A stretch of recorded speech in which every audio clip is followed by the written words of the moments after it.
안녕하세요. 미아입니다. 오늘은 연습 문제를 풀어볼 건데요. 총 4문제를 준비를 했어요. 하나씩 같이 살펴볼게요.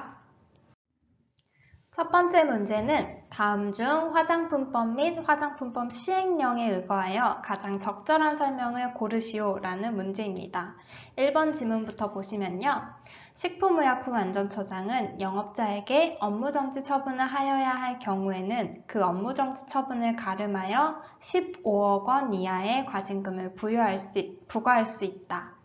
2번 과징금 납부 의무자가 과징금 납부 기한의 연기를 받거나 분할 납부를 하려는 경우에는 납부 기한의 7일 전까지 납부 기한의 연기 또는 분할 납부의 사유를 증명하는 서류를 지방식품의약품안전청장에게 신청해야 한다. 3번 과징금 납부 의무자가 과징금을 분할 납부하게 하는 경우 각 분할된 납부 기간의 간격은 4개월 이내로 하고 분할 납부 횟수는 4회 이내로 한다. 4번 식품의약품안전처장은 행정처분이 확정된 자에 대한 처분에 관한 사항으로서 대통령령으로 정하는 사항을 공표할 수 있으며 그러한 사항에는 해당 품목의 명칭 및 제조번호가 포함된다. 5번 위반 사실에 대한 공표는 식품의약품안전처의 인터넷 홈페이지에 7일 이상 게재한다. 어떤 게 답일까요? 잠깐 동영상을 멈춰두고 한번 직접 풀어보시겠어요? 답은 4번입니다. 각 지문이 어떻게 틀린 점이 있는지 저랑 같이 살펴보시죠. 먼저 1번 지문입니다. 식품의약품안전처장은 영업자에게 업무정지 처분을 하여야 할 경우에는 그 업무정지 처분을 가름하여 15억 원 이하의 과징금을 부과할 수 있다. 이 부분은 화장품법 제28조에 나오는 내용입니다. 과징금 처분과 관련된 내용인데요. 식품의약품안전처장은 영업자에게 업무정지 처분을 가름하여서 10억 원 이하의 과징금을 부과할 수 있습니다. 15억 원이 아니라 10억 원 이하의 과징금을 부과할 수 있습니다. 다음 2번 질문인데요. 과징금 납부 의무자가 과징금 납부 기한의 연기를 받거나 분할 납부를 하려는 경우에는 납부 기한의 7일 전까지 납부 기한의 연기 또는 분할 납부의 사유를 증명하는 서류를 지방식품의약품안전청장에게 신청해야 한다. 이 부분 역시 화장품법 시행령 제12조 2번에 해당하는 내용입니다. 과징금 납부 의무자는요, 과징금 납부 기한의 연기를 받거나 분할 납부를 하려고 할 때는 납부 기한의 10일 전까지, 7일이 아니라 10일 전까지 납부 기한의 연기 또는 분할 납부의 사유를 증명하는 서류를 식품의약품안전처장에게 신청해야 합니다. 지방식품의약품안전처장이 아니죠. 그냥 식품의약품안전처장에게 신청해야 합니다. 다음 3번은 과징금 납부 의무자가 과징금을 분할 납부하게 하는 경우 각 분할된 납부 기한 간의 간격은 4개월 이내 그리고 분할 납부 횟수는 4회 이내로 한다는 지문이었죠. 화장품법 시행령 제12조에서는 이 과징금을 분할 납부하게 하는 경우에는 납부 기한 간의 간격은 4개월 이내로 하고 분할 납부 횟수는 3회 이내로 하라고 명시되어 있습니다. 4개월 4회 이내가 아니라 4개월 3회 이내로 해야 합니다. 그 다음 4번 지문인데요. 식품의약품안전처장은 행정처분이 확정된 자에 대한 처분에 관한 사항으로서 대통령령으로 정하는 사항을 공표할 수 있습니다. 이 부분은 화장품법 제28조에 근거한 내용이고요. 식품의약품안전처장은 행정처분이 확정된 자에 대한 처분 사유, 처분 내용, 처분 대상자의 명칭, 주소, 대표자 성명, 그리고 해당 품목의 명칭 등 처분과 관련된 사항으로서 대통령령으로 정하는 사항을 공표할 수 있습니다.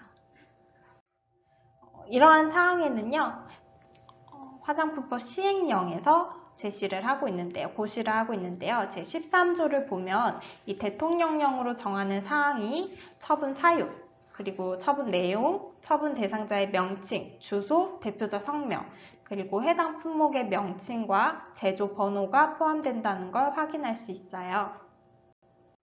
다음 5번 질문인데요.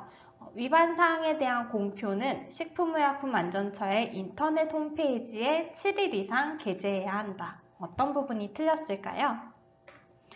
화장품법 시행령 제13조 2항에 보면 이 위반 사실에 대한 공표는 식품의약품안전처의 인터넷 홈페이지에 게재하는 방법으로 한다고 알려주고 있습니다. 날짜, 기간은 제시되어 있지 않아요. 그래서 식품의약품안전처의 인터넷 홈페이지에 게재하는 방법으로 위반 사실을 공표한다는 거 알고 넘어가시면 좋을 것 같아요.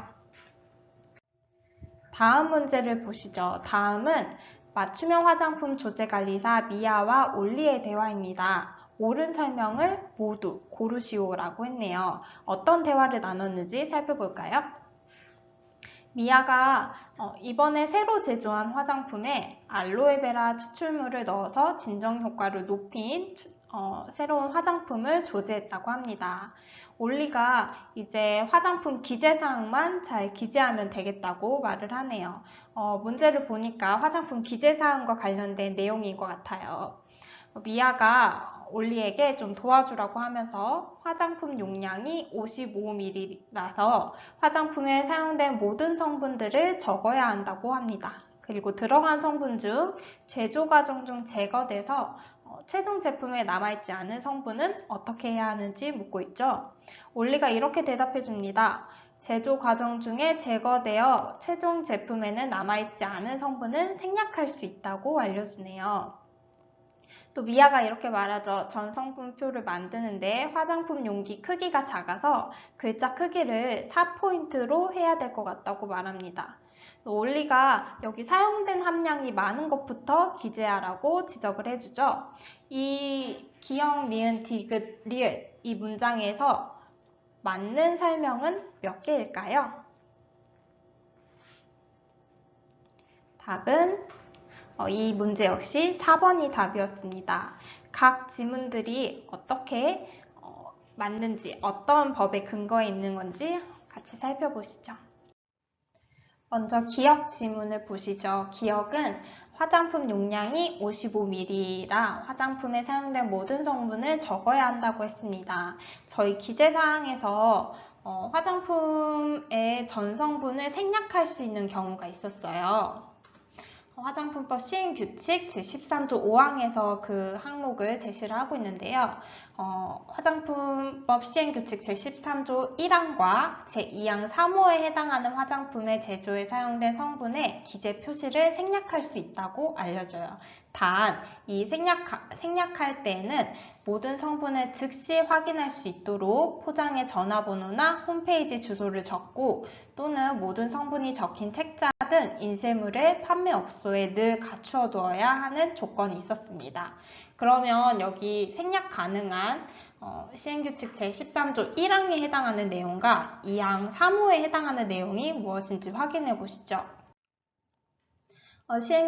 시행규칙 제13조 1항에는 이런 화장품일 경우 전성분 표기를 생략할 수 있다고 했는데요. 내용량이 10ml 이하 또는 10g 이하인 화장품의 포장일 경우, 그리고 화장품을 판매의 목적이 아니라 제품의 선택 등 미리 소비자가 시험, 사용하도록 제조, 수입된 화장품의 포장일 경우에는 생략이 가능하다고 했습니다.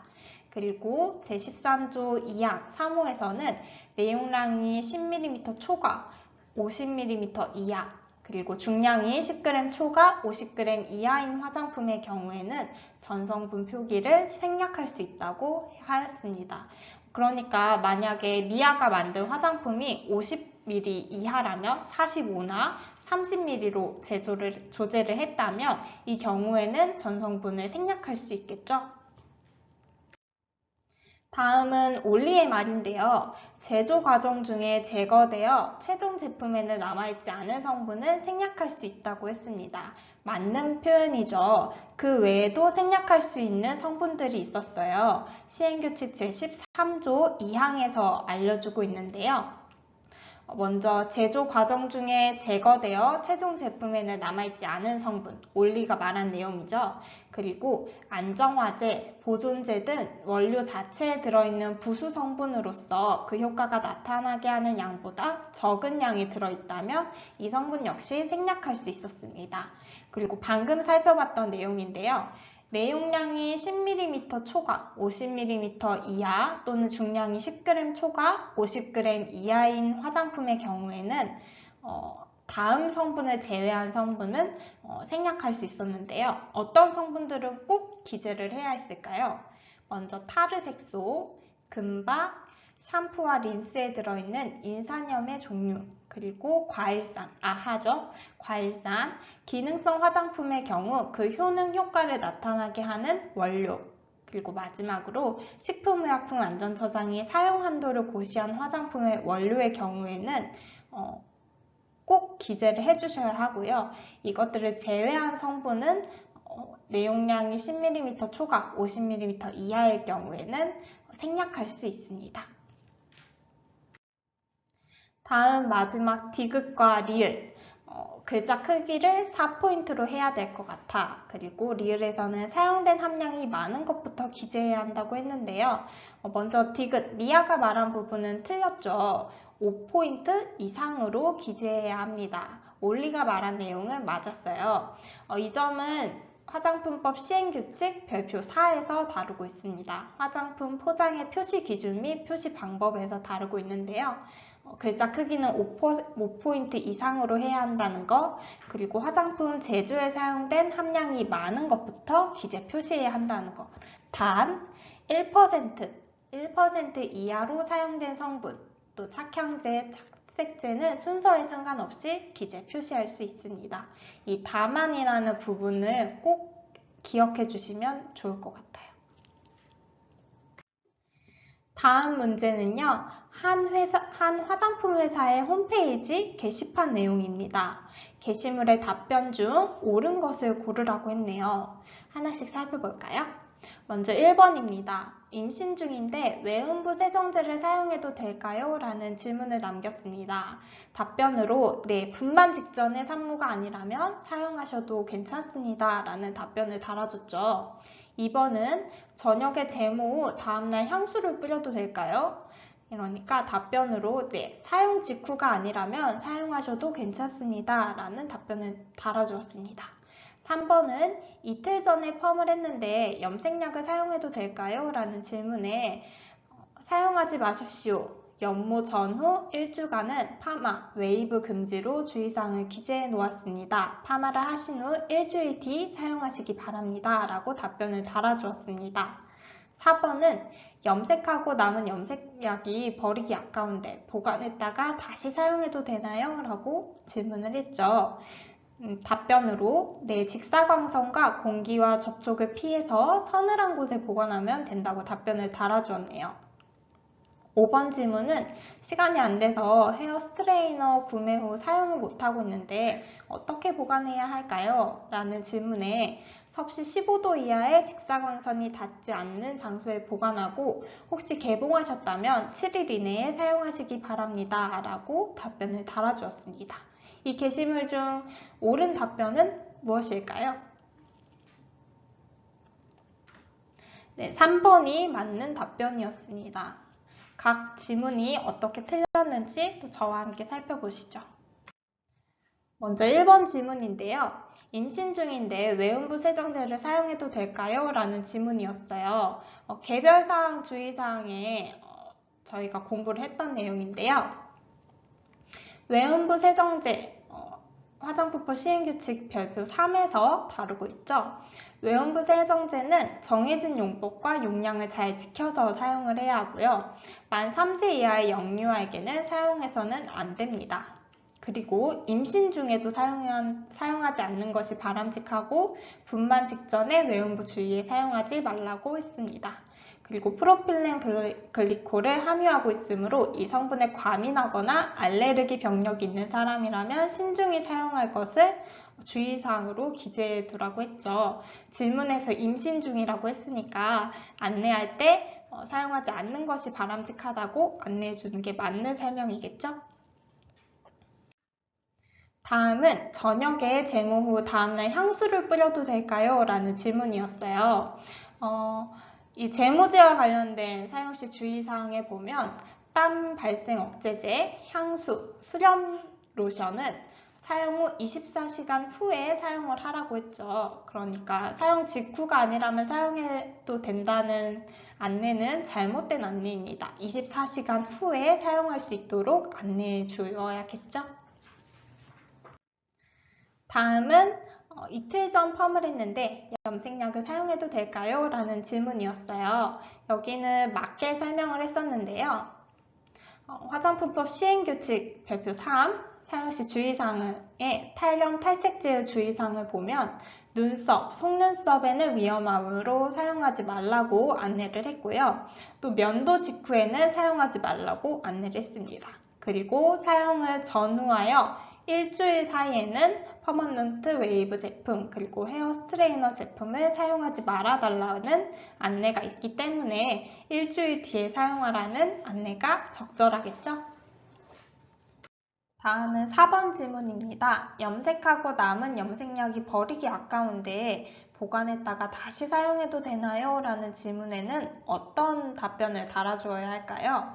역시 탈염 탈색제의 사용시 주의사항에 보면 보관 및 시급상에 주의해서 혼합한 제품을 밀폐된 용기에 보존하지 말아달라는 주의사항이 필요하다고 했습니다. 혼합한 제품으로부터 발생하는 가스의 압력으로 용기가 파열될 위험이 있기 때문에 위험하다고 했고요. 또 혼합된 제품이 위로 튀어오르거나 주변을 오염시키고 지워지지 않게 된다고 했습니다. 그리고 혼합한 제품의 잔액은 남은 염색약은 효과가 없으므로 반드시 바로 버려주라는 주의사항도 있었죠.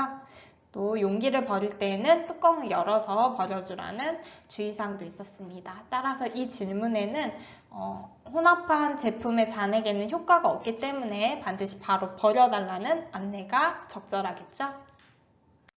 다음 5번입니다. 시간이 안 돼서 헤어 스트레이너 구매 후 사용을 못하고 있는데 어떻게 보관해야 할까요? 라는 질문이었어요. 맞는 답변을 한 것 같은데 뭐가 틀릴까요? 여기 퍼머넌트 웨이브 제품 및 헤어 스트레이너 제품 사용 시 주의사항을 보면 두피, 얼굴, 눈, 목, 손 등에 약액이 묻지 않도록 주의하고 얼굴 등에 약액이 묻었다면 즉시 물로 씻어낼 것, 그리고 특이체질, 생리 또는 출산 전후이거나 질환이 있는 사람 등은 사용을 피할 것, 머리카락의 손상 등을 피하기 위해 용법 용량을 지켜야 하고 가능하면 일부에 시험적으로 사용해 볼 것 이런 주의사항이 있고요. 그리고 설명되어 있는 내용이 나오네요. 섭씨 15도 이하의 어두운 장소에 보관하고 색이 변하거나 침전된 경우에는 사용하지 말라고 했습니다.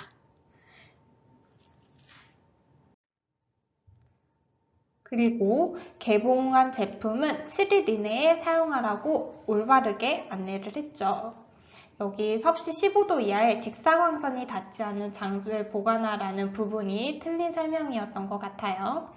그리고 제2단계 펌어액 중 그 주성분이 과산화수소인 제품은 검은 머리카락이 갈색으로 변할 수 있으므로 유의하여 사용할 것이라는 주의사항도 필요했습니다. 이제 마지막 문제입니다. 다음 화장품 포장의 표시 기준 및 표시 방법에 의거하여 틀린 설명을 고르시오. 어떤 게 틀렸을까요?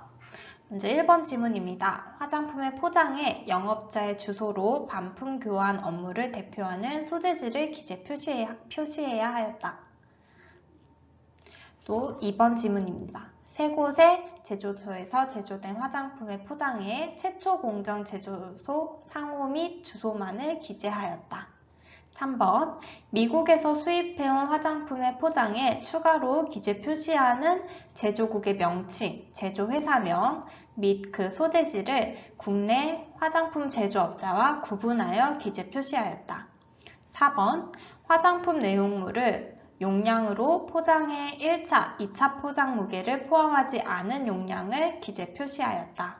5번 화장 비누, 고체 형태의 세안용 비누를 말한다. 화장 비누 포장에는 건조 중량을 기재 표시하였다.